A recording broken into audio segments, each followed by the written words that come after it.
former Foreign Secretary of India and member Pune International Center. I am Abhay Vaidya, Associate Director, Pune International Center, Policy Research Think Tank. This program is being live streamed on YouTube and will be available for viewing and sharing later. We are witness to dramatic developments in international relations, with the one in Afghanistan being the most recent. These are indeed challenging times, and today's discussion is about one of India's foremost challenges in foreign policy. The former Foreign Secretary and National Security Advisor to the Prime Minister, Mr. Shiv Shankar Menon, has identified the long game as essential reading for diplomats, scholars, and I quote, everyone interested in how India deals with its greatest strategic challenge, an increasingly powerful China. Indeed, we are fortunate, privileged, and honored to have with us today two of India's leading China experts, the author Mr. Gokhale and Ambassador Gautam Bambawale, who is the chair for this event. Mr. Gokhale was with us in May to discuss his other recent book on Tiananmen Square, which he witnessed firsthand, the uprising at Tiananmen Square, which he witnessed firsthand. He has served as India's High Commissioner to Malaysia, as Ambassador to Germany and to the People's Republic of China in his nearly 4 decades long career in the Indian Foreign Service. Mr. Gokhale retired as Foreign Secretary in January 2020 and is currently Distinguished Professor, Symbiosis International University, Pune, Senior Non-Resident Fellow, Carnegie, India, and Emeritus Resource Faculty, Rashtriya Raksha University, Gujarat. Mr. Gokhale has deep insights into Chinese politics and matters relating to China, given his assignments in Hong Kong, Taipei, Beijing between 1982 and 2017, and his postings in New Delhi at various levels. Welcome, sir.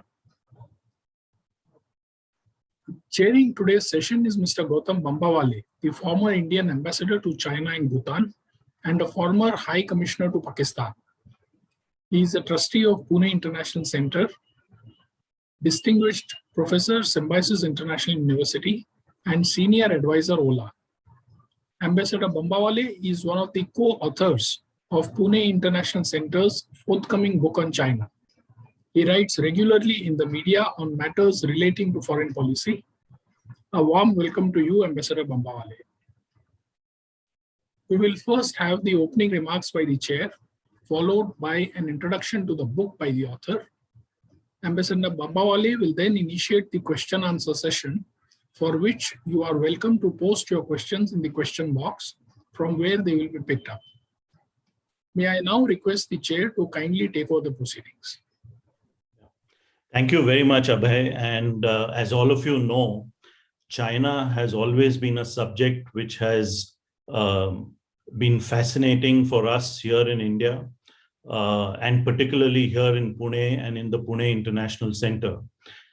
And since April or early May of 2020, when the Chinese moved their troops into Eastern Ladakh, all of us across the country, but definitely here in Pune and in the center, have focused on this question of what exactly India should do to rise to the China challenge. It is in this larger context that today we have the book release function for Vijay Gokhale, his new book, and he's been very prolific. He just had a book out recently, as Abhay said, in May, and this is his second book over the last few months.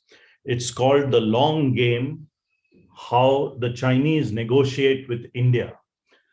Now, as far as I was concerned, I was really struck by the fact that in all the writings by Indians on China, and there have been quite a few over the last few years, maybe even decades, there has not been a book on this subject. So in a sense, Vijay Gokhale is treading a new path. And therefore, that I believe is the significance of this book, which is relevant not merely to diplomats, not merely to people in government who will negotiate with the Chinese in the present and in the future, but it is also relevant to ordinary people who interact with China and with Chinese people. For example, we know many businesses in and around Pune have interactions with the Chinese, and this book is relevant for their discussions, talks, negotiations also. I'm not going to spend too much time here at the start. What I think we will do is I will hand over to Vijay to talk a little bit about his book. He's going to take anywhere from 12 to 15 minutes. And then we are going to have a conversation, not only around the book, but also on the wider subject of China, India-China relations. And if Vijay permits, I will also bring in the recent developments in Afghanistan, which are very, very topical, of course, from a China angle also. So that's what we hope to do. While this conversation is going on, please feel free to send in your questions in the chat box, because I would be sort of leading the conversation, but look forward to your questions, which we can pose to Vijay Gokhale. With that, Vijay, the floor is yours on the book itself. Thank you, Gautam. And thank you to the Pune International Center for inviting me to talk about my book today. The objective of writing the book, titled The Long Game, How the Chinese Negotiate with India, is, Gautam, as you correctly said, not because I wanted to write about India-China relations. There are a number of excellent books on that subject. The objective was to see if I could write about how the Chinese approach a negotiation with India. And the intention of the book is not to be critical of Indian policy or of the manner in which India has negotiated over the years, because as we both know, we have both been negotiators. Hindsight is not a privilege that we have when we enter a negotiation. It is always easy in hindsight to criticize, but negotiators have to live in the present. The real objective of the book, therefore, is to discern or to identify certain trends, certain traits about the Chinese negotiating strategy, its tactics, how they achieve their goals, and so on. And I think this is important for the simple reason that China is not only our largest neighbor, but increasingly also likely to become one of the world's hegemons, if not the world's largest hegemon. And therefore, due to the tyranny of geography, because we are a neighbor and we will always remain so, we are fated to deal with them. And that dealing will be through negotiation. I take up 6 incidents. Of course, I have been asked by many people as to why I selected only these 6. So I thought a little explanation is required. All the 6 incidents were selected with 2 objectives in mind. Firstly, I wanted to cover the entire period from 1950 to 2020. And therefore, I selected incidents which covered this entire period. Secondly, I was very clear in my own mind that I would only pick up incidents where closure had been achieved, because it would not be proper for me as a former civil servant to talk about incidents which were still live, which were still under negotiation. And on these 6 incidents in the book, which span this 70-odd years, I have tried to ensure that the narrative is not a factual rendition of what happened, because that is available in other books, but a post facto reconstruction of how the negotiations proceeded. And then I have the final chapter where I try to distill the outcome of the negotiations.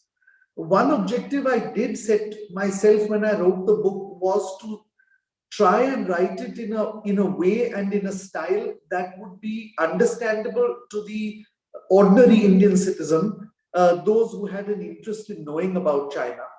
And I wrote this book largely for people from India and not for the foreigner, because I wanted to give an Indian perspective to this. Now, there were certain inferences or conclusions that I drew, and which of course people can read if they wish to read the book. But I just thought I would sum up some of my more important observations.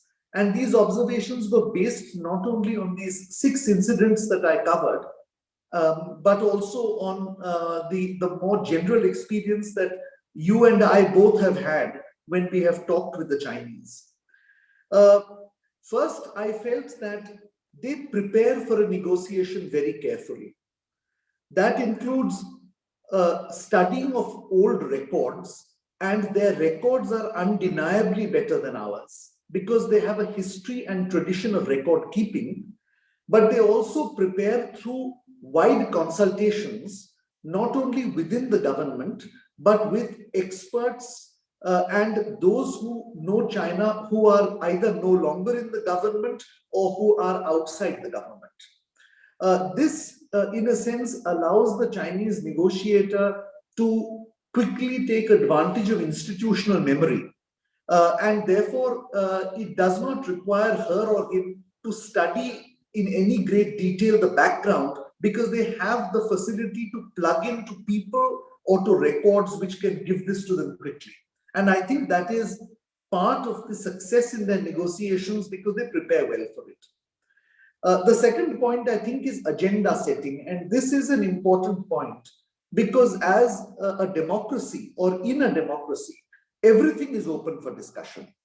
And therefore, when we approach negotiations with our partners in democratic countries, it is not necessary that we stick to the agenda. In fact, your experience and mine have been that very often we deviate from the agenda because the other party looks at some new areas and those are of interest to us and are discussed.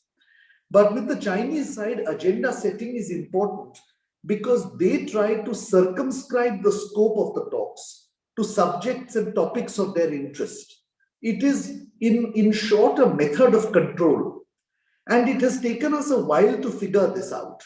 And I show how in the period from 1950 to 2019, we have actually realized this, and we have become wise to the fact that agenda setting is important. One of my conclusions also was that the entire process of negotiation that the Chinese undertake is very theatrical. It's like acting in a play or a drama. And the important point, at least what I felt was important, was that when the Chinese negotiator interacts with the Indian negotiator, their objective is not to be friendly.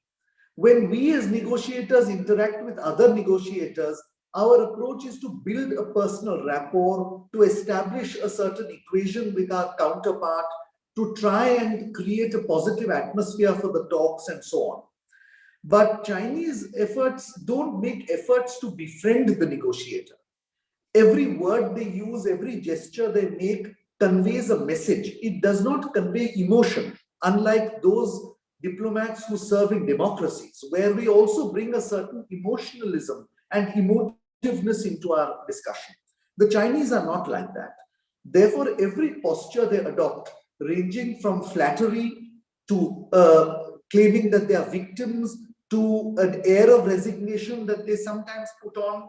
Sometimes they are very, very friendly. They put on an air of bonhomie, and very often they resort to threat or aggressive behavior. All these, at least to my mind, are put-ons. They are tactics to advance goals. They are efforts to put psychological pressure on the other side. And therefore, whereas we approach a negotiation with a view to persuasion, to persuade the other side, and we use language in negotiation which is persuasive, my conclusion is that the Chinese use negotiation to dissuade, to prevent you from moving into a particular direction. And to do this, they resort to all sorts of accusations. They accuse the opposite number of treachery, of faithlessness, of deviating from a consensus, although the consensus is never defined. And very often they will leave an unspecified threat hanging in the air, which both you and I are very familiar with, which goes something like, well, if you don't agree to what I say, then you will be responsible for all the consequences, without, of course, spelling out what those consequences are. So this is a psychological tactic they use. Now, one of the most dangerous elements I have always felt in negotiating with the Chinese is when a proposal or a suggestion or an idea made by us is met with by silence. And it is fatal to assume that silence amounts to assent or acquiescence. Normally, this is the way in Indian culture that we presume that silence means at least that the other party has no serious objection to it. This is also true when we negotiate with other countries, other democracies. But in the case of China, my own sense increasingly is that silence is grand deception. It is intended to deceive, it is intended to distract, it is intended to deviate your attention, to divert it to somewhere else. And therefore, we have to be extremely careful when our proposal is met by silence. And we must proceed on the presumption that silence is not assent, but dissent, actually. I don't want to give the impression either that the Chinese are super at negotiation or that we are at a disadvantage, because as my book shows, we have over the years learned quite a bit about negotiation and we have held our own fairly well. I also try to bring out, therefore, some of the problem areas which we ought to study more carefully. The first is their clear discomfiture with ad hoc or unplanned sessions or discussions. They are very regimented, they are rigid, and therefore anything which is unplanned or ad hoc adds to their discomfiture. And that works to our advantage, because in a democracy, a negotiator has greater flexibility, and we should use that flexibility. The second, of course, is a reluctance to engage in any kind of an informal diplomacy, whether it is a pull aside or a meeting in the margins or even a telephone conversation at the leadership level, because they don't like to commit. But of course, in the 21st century, and particularly after COVID-19, when we are going digital, this may be the way that diplomacy is moving ahead. And there, I think we are at a clear advantage because we are comfortable in having ad hoc meetings, in dealing with subjects which were not predetermined, and in having telephone conversations or pull-asides at physical meetings. The third, of course, is I think the Indian negotiator is much more empowered than the Chinese negotiator. Sometimes when she or he is unable to reach a conclusion, we should not conclude that the Chinese negotiator is necessarily being evasive, because she or he may actually not be empowered to take a decision. And these are some of the problems that, in a sense, is something we can take advantage of. The last point is image matters very greatly to the Chinese. Of course, it matters to all of us, whether we are democracies or non-democratic forms of governance. But for them, it is not just a matter of image, but of legitimacy. And therefore, image management is something they pay a lot of attention to. And we need to see how we can take advantage of that to our benefit. I also have a brief sub-chapter in the book on the various tools that the Chinese employ in diplomacy and negotiations. And this is important because they hide behind diplomatic walls to actually deploy an array of tools which are not available to democracies. They have various departments of the party or of other agencies which act under diplomatic cover with the only objective of influencing the government or the public opinion of the other side. This includes think tanks, which are basically governmental or quasi-governmental organizations in another form. The objective I hope to achieve by writing this book for anybody reading it is to essentially give them an idea on how China uses strategy and tactics in negotiation, but also to convey the message that merely because we may presently be the less advantaged party because they are a bigger economy and they are a bigger military, doesn't mean automatically that we are at a disadvantage. And in fact, several incidents in the book show that despite this disparity in what the Chinese call as comprehensive national strength, the Indian side has been able to hold its own, has been able to achieve our objectives, and successively over the years being able to improve our capacity to move towards those objectives at a minimal or at an acceptable cost. So I would really hope that, as you correctly said, this book is read by a wider audience. And it is important they do so because it is going to be our biggest challenge. China is going to be our biggest challenge for the next half a century. And it is the younger Indians, those not only who will come to government, but those who are in business, who join the media, who shape public opinion in any way, who are into science and research and development, into education, all of them will in a way and in some sense negotiate with the Chinese. And I would hope that some of these insights are useful. I will stop there, Gautam, and maybe we could just discuss some of these ideas, and you might want to share some of your own experiences in negotiating as well. The first question which actually came to my mind, Vijay, when I read the book and when I looked at the title, is from the title itself. And I just wanted to explore your thinking on this issue. You call it the long game, and you say the subtitle is How the Chinese Negotiate with India. And of course, in the last chapter, you bring together all the negotiating strategy and tactics that the Chinese have used and continue to use together. But my question is that don't they use the same strategy and tactics with other countries also? And why did you title the book How the Chinese Negotiate with India? Or were you just, as an Indian citizen, as an Indian diplomat, former diplomat, were you just focused on how India should be reacting to this strategy and tactics in negotiation? But aren't the same strategy and tactics also used by the Chinese with other countries, or do they have separate strategies and tactics for other nations in the world? The main purpose of writing this book, Gautam, was because if you look for any book on negotiating with the Chinese, I found at least that the overwhelming majority were written by Western authors, usually Americans.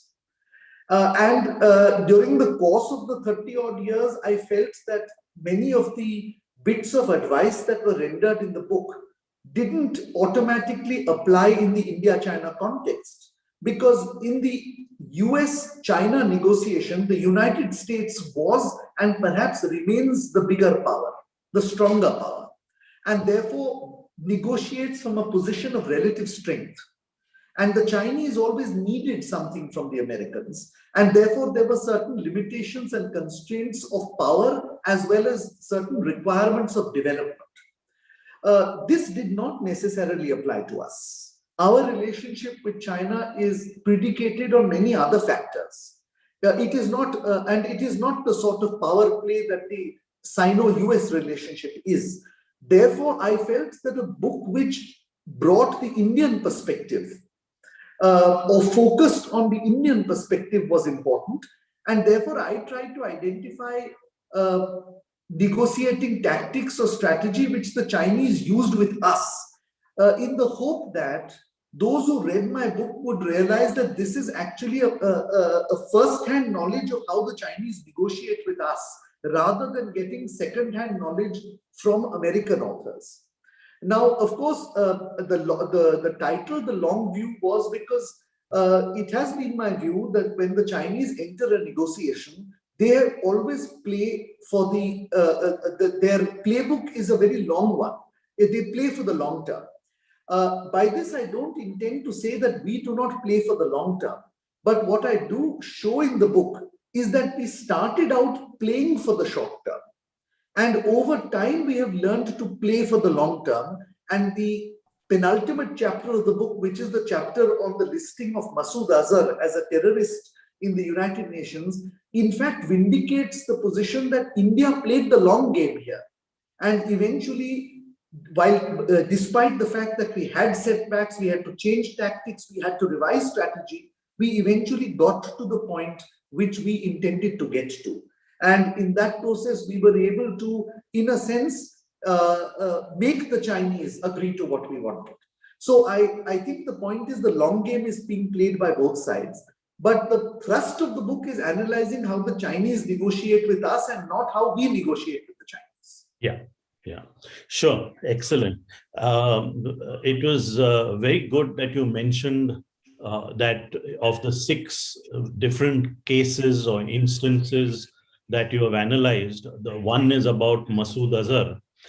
Because when you look at it from a longer term perspective, from the period 2009 to 19, when we first started requesting that Masood Azhar be listed as a terrorist in the UN 1267 Sanctions Committee list, to the time when it finally happened in 2019, was indeed over this period of time a victory for Indian diplomacy.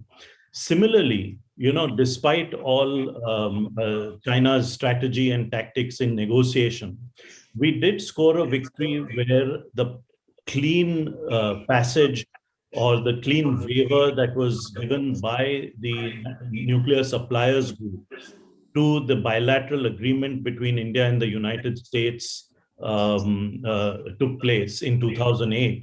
That was yet another example where definitely India, but also the United States together with us was able to better Chinese negotiating strategy and tactics. I was wondering if you'd like to talk a little bit. I know the book has an entire chapter on that, but this was a case because there are a lot of questions which are being asked about what is it that India can do to out-negotiate the Chinese or to get the better of the Chinese in a negotiation. So as a case study, can you just help us understand how we outmaneuvered the Chinese with the United States, definitely, along with them, but outmaneuvered the Chinese where the 123 agreement, the nuclear agreement between India and the United States was concerned? Yeah, I completely agree with you that this was another very major diplomatic achievement. And in a sense, it was much more difficult to do than the case of the listing of Masood Azhar. Because in the case of Masood Azhar, there was really no core interest of China involved or no red line that we were crossing. China simply obstructed it because they had the power to do so. Whereas in the case of the 123 deal going through the nuclear suppliers group in 2008, China had a core interest. And that core interest was the narrative that it was the only legitimate representative to speak on behalf of Asia, not only because it was a victor of the Second World War and therefore a permanent member of the UN Security Council, but also because it was the only nuclear weapon state. When we had our nuclear tests in 1998, that argument was breached.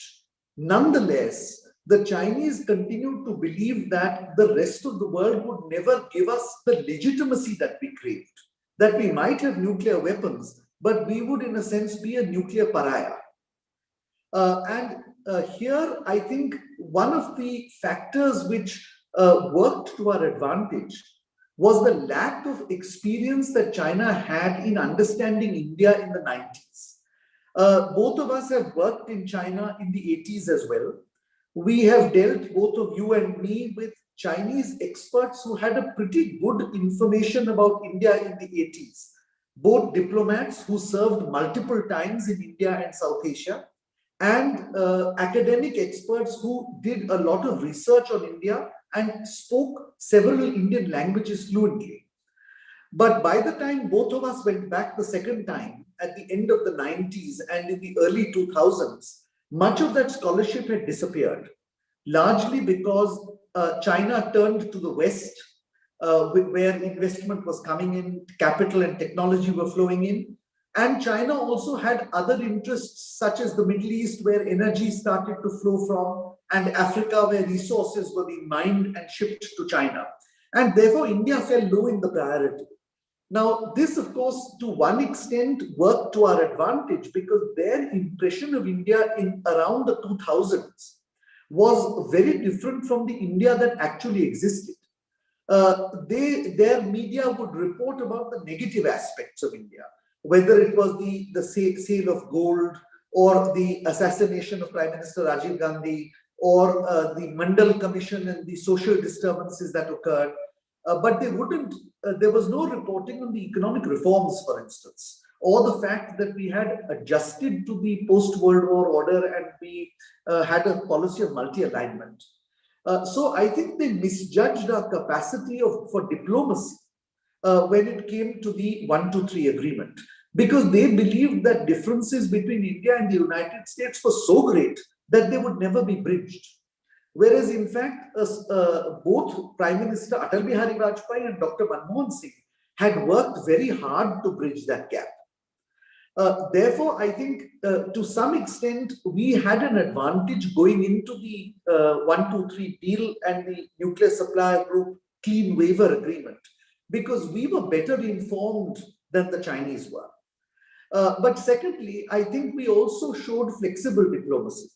We accepted the fact that going it alone may not be wise in a multilateral setting, and that we need to work with others. And the way in which we worked with not just the Americans, but with some of the other naysayers and the other fence sitters, both at a diplomatic level and at the level of the political leadership, as well as at the level of public opinion, is something which I think the Chinese again did not anticipate, because we showed much greater flexibility than them. They could manipulate from behind the curtains, which is what they did. But eventually, when push came to shove, I think our democratic credentials, our capacity to engage, our willingness to be flexible, all worked to our advantage. And therefore, I think that the 123 agreement really, to my mind, is a benchmark of how, despite the fact that we are not a permanent member of the Security Council, despite the fact that China is bigger than us in global affairs, when it comes to vital national security interests, we have the capacity to achieve our objectives through a much more flexible policy of joining with others, of aligning with others. Now, I think it is important to understand that alignment on issues is not tantamount to an alliance.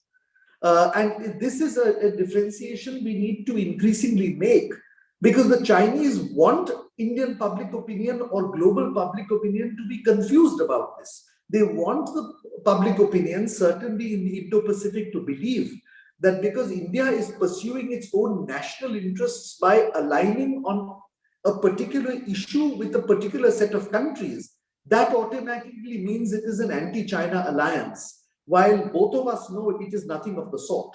So I think this is an important lesson also that we need to put out to people, that while we continue to be skillful in navigating this, we need to be aware of the image that the Chinese want to create of us, and we need to take steps to dispel those images. Thank you. That was very, very interesting, intense, and exciting. I want to change gears a little, if you permit me, Vijay, and to ask you that you had and conducted and led Indian delegations as the chief negotiator for many negotiations between India and China, between the government of India and the government of the People's Republic of China. So knowing all this, that, how will they prepare not only for the pre-negotiation stage, but for the around the table negotiations and the post negotiations, I wanted to ask you, how did you yourself prepare for such negotiations? Could you share something with us? Well, I think we both know that in the Foreign Ministry or the Ministry of External Affairs, it is fortunate that we have a dedicated corps of officers who have not only studied Chinese, but have repeatedly chosen to go back to China and to work there. And both of us have been to China on 3 assignments. A number of others who preceded us and who succeeded us have also done many assignments on China. So to some extent, institutional memory exists, and that is a very valuable tool. Secondly, I think the collegial style of functioning has been part of the way in which we have always negotiated with China. one of the thumb rules which we all were taught by the people who preceded us was that you never go for a meeting alone. You always take one or two officers with you as note takers, and where it is necessary, even as interpreters, in order to make your meaning clear and to also establish a record. Now, again, this led to us virtually then building records, which are perhaps not available elsewhere, and which therefore also help the institutional memory. So in a sense, the preparation became easier both because we had records and we had people, human resources, which had dealt at various times with the same problem over a 10, 15 or 20-year period. Notwithstanding that, I think there are certain things which negotiators need to understand. And one of the things that it took me a while to figure out was that the Chinese diplomat is not one of us in the sense of a diplomat from a democracy. All of us in democracies are loyal to the constitution. We serve the elected government of the day. When that government changes, we serve the policies and objectives of the next government. And there is always the national interest in mind. We are politically neutral under law. And now, of course, the Chinese negotiator is precisely the opposite. And this is not something that I imagined, because in 2018, the president of China, Mr. Xi Jinping, has himself listed out 10 core principles of Xi Jinping thought on diplomacy. And the number one principle is that all Chinese diplomats will be guided by the Communist Party of China and by Mao Zedong thought, Deng Xiaoping theory, and Xi Jinping thought. So, in other words, the Chinese diplomat is politically aligned and therefore is pursuing the objectives of the party and not just of China. And where there is a clash in those objectives, the party's objective will prevail.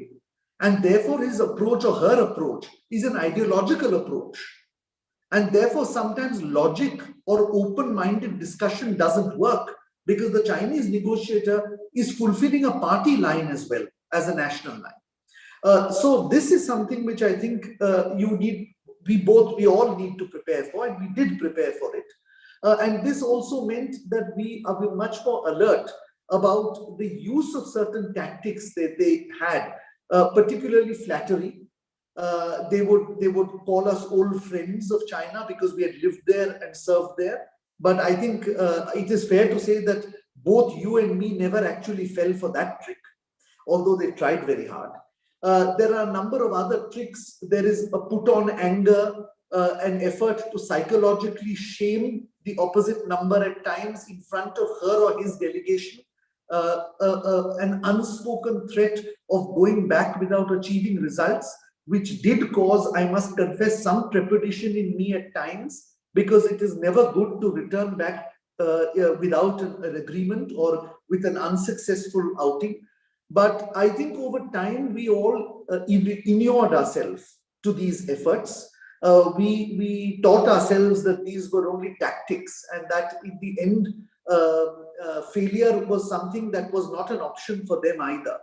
And over time, I think we have all prepared ourselves. Each one of us prepares differently, but I think that the sharing of experiences has been good within the government system. And I'm hoping that as a result of this book, that sharing of experiences will be there in the larger system, in the country as a whole. Yeah. Thank you for that, Vijay. At this stage, what I'll do is, there is a related question from Admiral Suresh Bangara. So let me just read out that question and pose that question to you.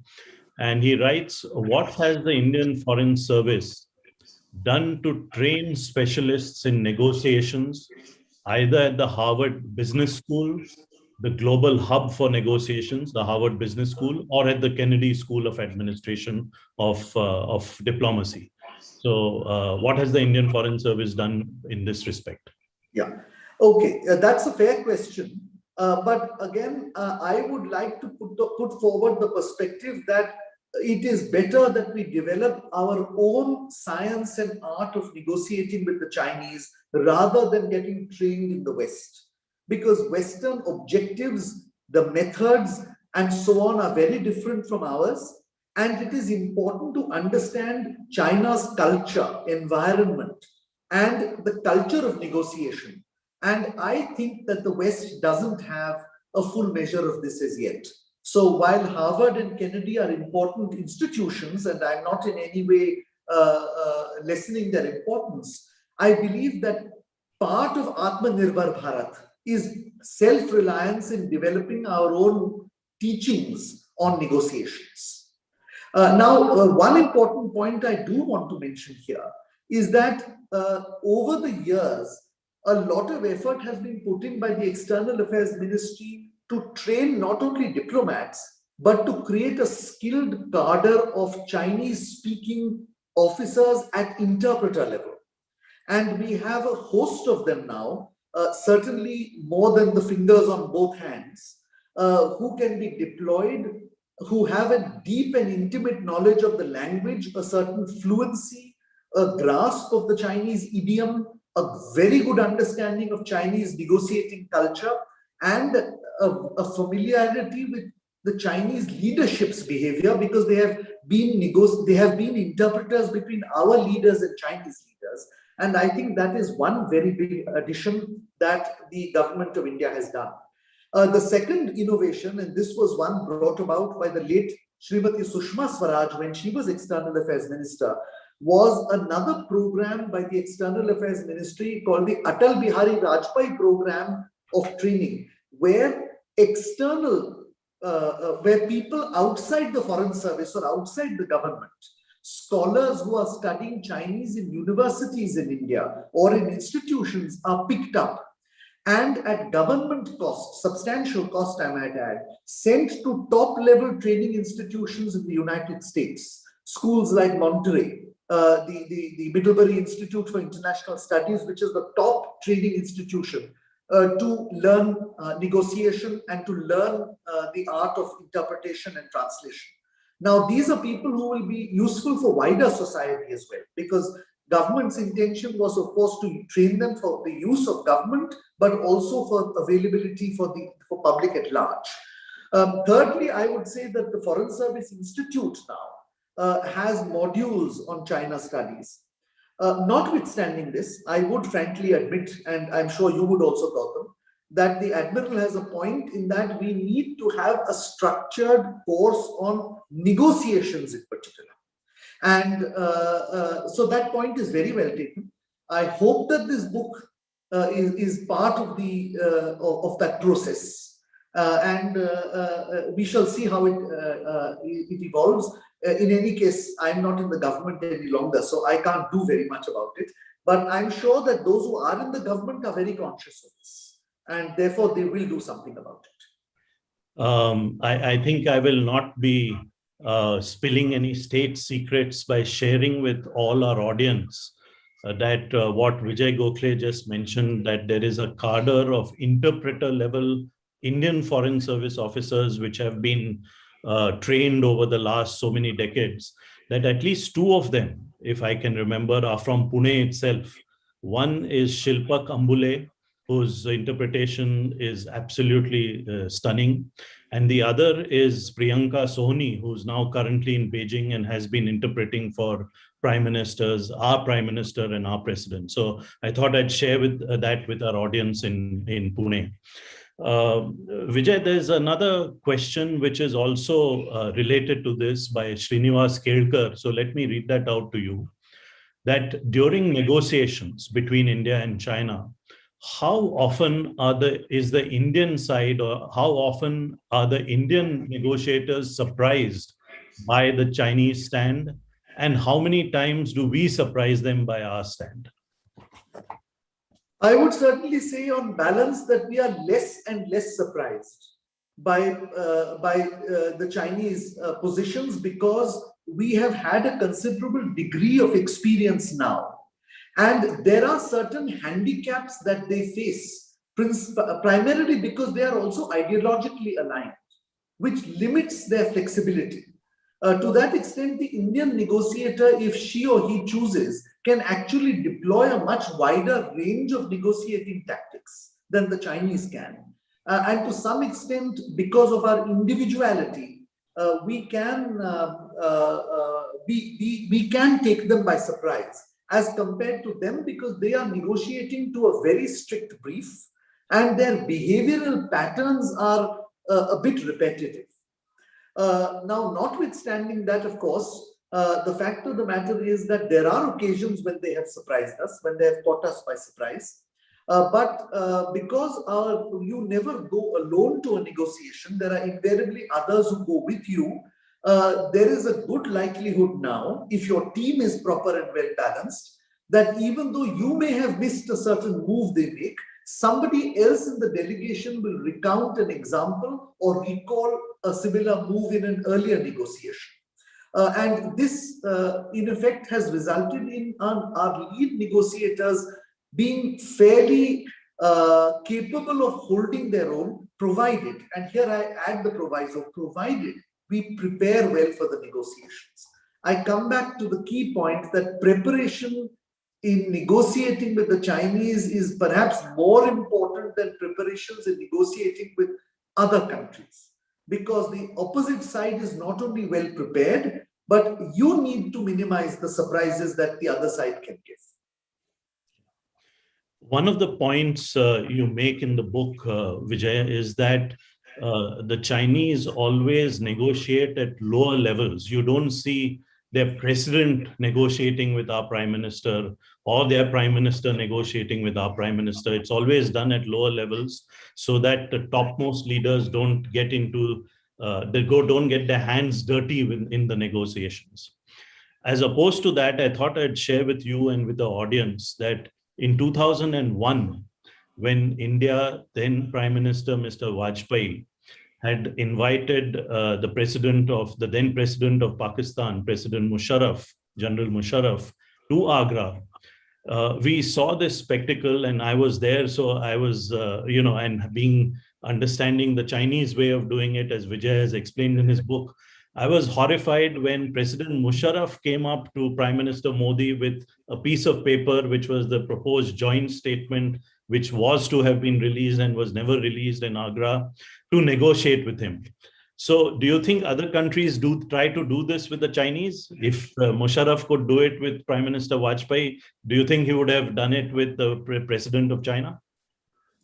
I think some of them may have tried, but the Chinese have a great capacity to discourage and dissuade people from doing this. I want to now address, actually, because you've given me the opportunity, a number of questions people posed to me saying, what were the informal summits all about? And I want to be clear, the Chinese do not meet at a summit level to negotiate. Therefore, going into the informal summits, it was never the government of India's view that we were going to negotiate something and come out with an outcome. Summit meetings are normally held when you want to understand the other side better, or if you want to have an in-depth discussion.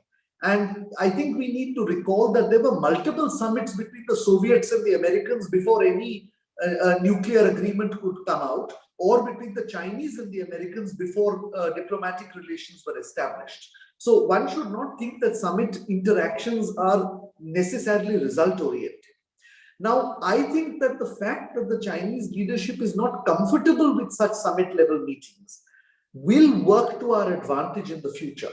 Because as we move into the 21st century and into a more digital form of diplomacy, the ability of leaders to directly connect with each other, because you have the means to do so, not only physically but virtually now, means that there will be more and more such meetings and a much greater comfort level. Now, if the Chinese side is uncomfortable with this, then I think they lose out on a lot of the informal decision-making and exchange of views that takes place. Whereas Indian leaders, because we are in a democracy, because we function as a democracy, are much more comfortable in doing this. So my sense is that the lack of flexibility that they display in certain modern methods of diplomacy, including the use of digital diplomacy, the use of summit meetings and so on, is something which I think will go to their disadvantage down the road. Okay. At this point, Vijay, I'd like to read out a question from General Vinayak Patankar. He asks, we have had many rounds of negotiations between Indian and Chinese military officers at the level of corps commanders recently. And this is in the context of Eastern Ladakh. Is there a difference between the way Chinese diplomats and military leaders negotiate? Is their military more rigid in thinking or less empowered to offer any concessions? Okay, so, I have no knowledge of the current ongoing negotiations in East Ladakh. So I want to put that straight out, because what I am going to say is based on my experience when I was in the government and not necessarily the current situation. I would say that there is a similarity in the style of an approach that is followed across all wings of the Chinese government. Because they speak to a script which is tightly decided in advance, and the decision makers are not what one would expect in a democracy.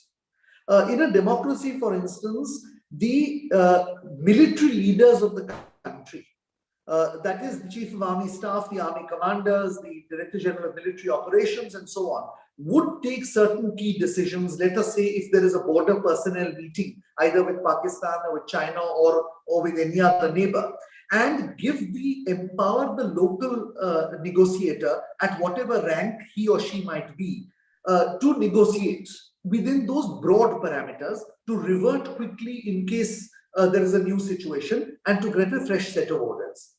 In the case of China, the military leadership is not the decision maker, even in a military negotiation. That is decided by either the Central Military Commission, which of course is headed by the president, or by the leading group on foreign affairs, which includes a number of members of the Communist Party that are not holding official positions in the Foreign Ministry or in the Ministry of National Defense. And therefore, there is a distance between the negotiator on the ground and the person pulling the strings. And therefore, there is a much tighter brief the Chinese are given. I would think, therefore, that a careful study of the manner in which they negotiate at a military level, for instance, because we have a fair degree of experience in this due to a number of meetings we have had at all levels, would add to the study or the book that I have done, because I have done it essentially from the civilian side. And would be a very, very valuable addition in hopefully leading us to the suggestion that the Admiral had made about having a course on negotiations, which would be beneficial for us going ahead. General Patankar, this might interest you, and I say it only in passing, but in 2013, when we were negotiating the Border Defense Cooperation Agreement between India and China, the Chinese had a completely military team on their side. They had a couple of diplomats who were border specialists as junior members of the team. But at that point of time, the government of India in 2013, in its wisdom, decided that the leader of the Indian negotiating team would be me as the joint secretary in charge of China in the Ministry of External Affairs. So I, with a group of army and other officers from the Ministry of Defense, we negotiated with a Chinese delegation led by uniformed military officers. So you do have such kind of situations also. Vijay, I wanted to ask you a question which I've been itching to ask. It's a little controversial. To a certain extent, you've hinted at the answer. You were ambassador to China when the standoff at Doklam was negotiated and disengagement took place.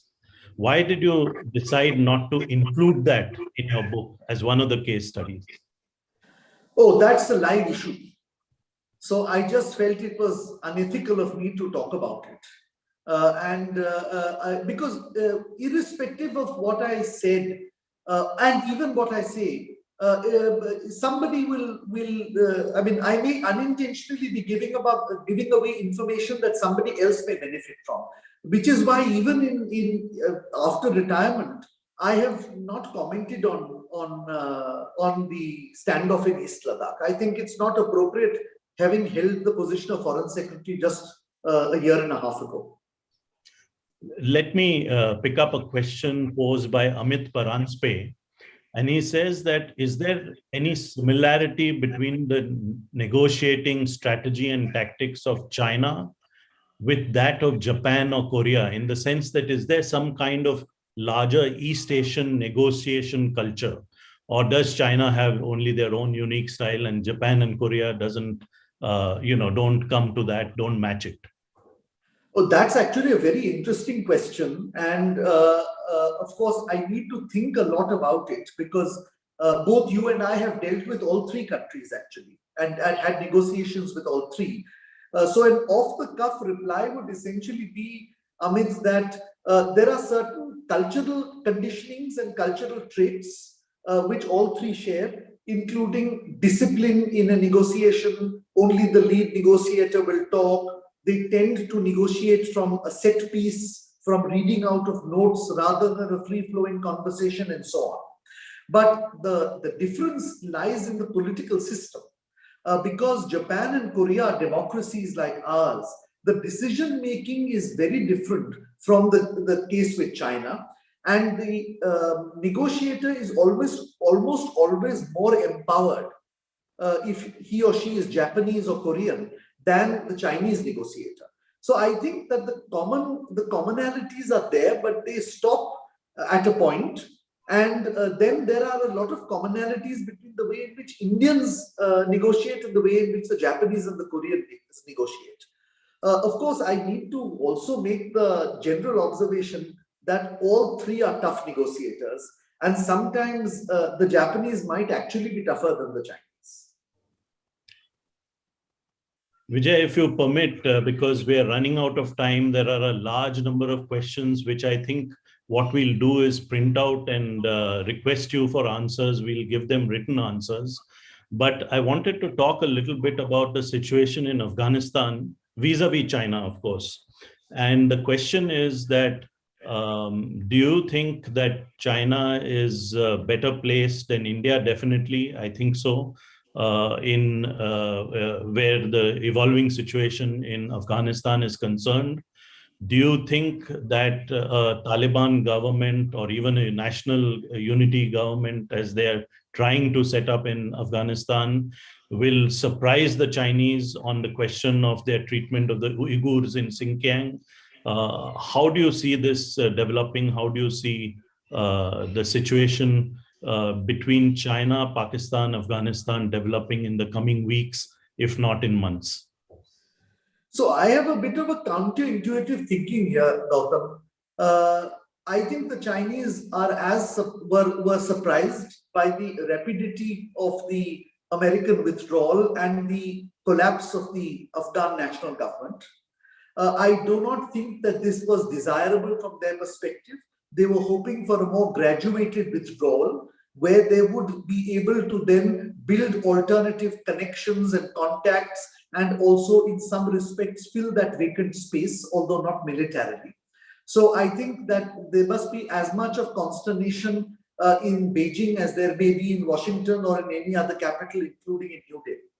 Now, notwithstanding that, my sense is that China's core medium-term interest is a stable Afghanistan, for two reasons. One, because it adjoins the Muslim province of, or the Muslim populated province of Xinjiang. And that is always a major concern for China, the fear of separatism and terrorism. And secondly, because if the Belt and Road Initiative is to really fructify into an Indo-Pacific initiative, they need access through Afghanistan, both to get to Gwadar port on the one hand and to get to the Iranian ports on the other, without the Americans having the capacity to interfere.